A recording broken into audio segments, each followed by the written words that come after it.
យើងខ្ញុំសូមចរចាសំដែងរឿងដែលមានចែងក្នុងឯកសារមហាបុរសបានចាអ្នកតាឃ្លាំងមើល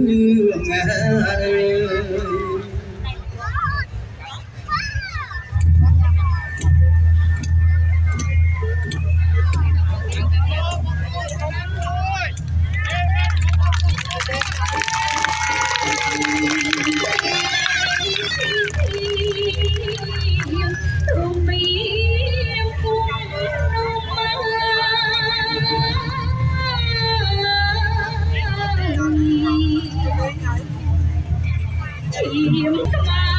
លជាបរត់ដោយស៊ីបាត់ព្រៃធ្វើទុកទេរត់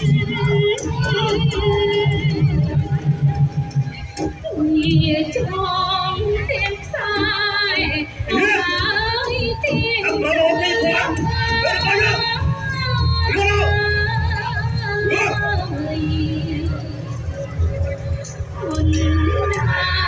ថ្ងៃក្តៅ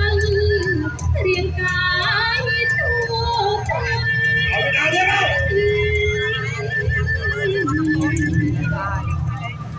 អត់បាយអត់ទឹកទុនទី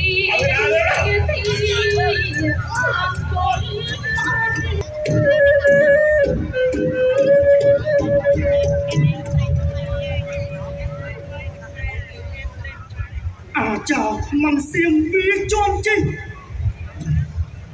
ដល់ទីឆ្លៀននេះមានថ្ងៃនោះធ្វើទីរំលកាសម្រាប់តែមនុស្ស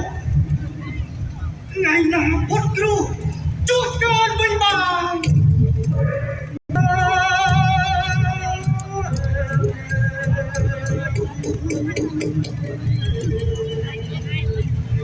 នឹងរៀងប្រជីនឹងតែនឹងតាមជាកម្ពុជា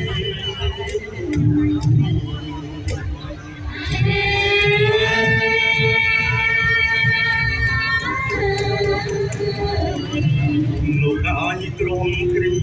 អរសុខកណ្ដោ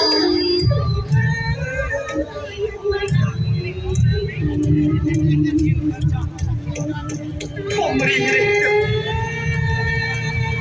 ผู้กองกำลังรบกันเก่าผมไปบนนอกตลอดไปขนม